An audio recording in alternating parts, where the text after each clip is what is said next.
रामकृष्ण हरी मंडळी, कसे आहात? मजेत ना? असायलाच पाहिजे. सो माझा हा पहिला व्लॉग आहे, तर काही चूक झाली तर क्षमा करा असं मी म्हणणार नाही. शेवटी चुका माणसांकडूनच होतात, त्यात मी भल्या मोठ्या चुका करते असं मला वाटतं. सो चला सुरुवात करूया. सगळ्यात पहिले तर मला यांचे दर्शन घडलं. हा मस्त काहीतरी पेरू खात होता इथे. नंतर मी पाणी भरायला गेले, हालाकी एकच खेप आणली बरं का. नंतर मी यांच्यासोबत गाव हिंडायला गेले.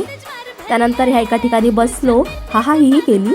तर मग नंतर दादा आणि बाबू बोलले चला शेतात जाऊया. ह्या पोरीपा कशा येऊ राहिल्या इकडून. नंतर पुन्हा ही केलं. त्यानंतर बोरं तोडायला आलो. बाबा बोलले बोरं खा पहिले, नंतर व्हिडिओ का. तर बोरं खायला गेली तर इतके आंबट की तुम्हाला काय सांगू. त्यानंतर बाबाला बोलू राहिली शेंगा तोडू नका, पण शेवटी मी शेंगा तोडायला गेली आणि शेंगा खाते होते आणि आमचं ही ऑलवेज सुरूच होतं. त्यानंतर आम्हाला बजरंगबलीचं दर्शन घडलं. ही शेतातली मूर्ती आहे.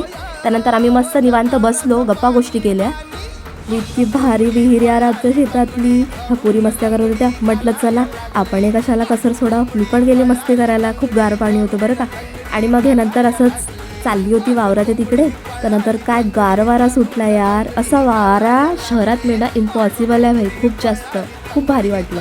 नंतर ह्या पोरी संत्र तोडायला गेल्या. मी यांना नाही बोलले तरी त्या गेल्या, पण ठीक आहे. नंतर शेवटी मी संत्र खाल्ले. नंतर आम्ही घरला आलो. चला भेटूया पुढच्या ब्लॉगला. Bye bye.